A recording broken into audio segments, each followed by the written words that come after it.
ఎందుకో అవతల మనిషి లోపాల గురించి మాట్లాడమంటే పొలోమంటూ వచ్చేస్తారు కొందరు. వాళ్ళ బరువు నువ్వేమన్నా మోస్తున్నావా లవ్ గురించి మాట్లాడడానికి?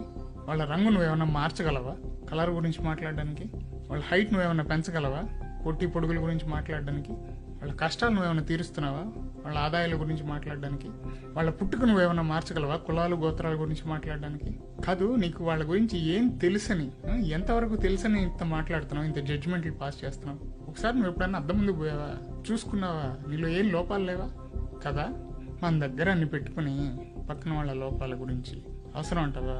మాటలు ఏముందిలే, నలుగురు మధ్యలో ఉన్నప్పుడు 100 మాట్లాడతాం, కానీ ఆ 100 మాటలతో ఒక్కరిని కూడా బాధ పెట్టకుండా మాట్లాడడమే సంస్కారం. అది ఉంటే నీతో ఎప్పుడు నలుగురు ఉంటారు, అది లేకపోతే నీతో ఎవరు మిగలరు. ఒకవేళ ఎవరన్నా ఉన్నా కూడా అది వాళ్ళకి నీతో అవసరం ఉన్నంత వరకే. ఇలాంటివి లావు పొట్టి పొడుగు సన్నం కులం గోత్రం whatever so and so ఎక్కిరిచ్చేవాళ్ళు అంటారు చూసారా, అది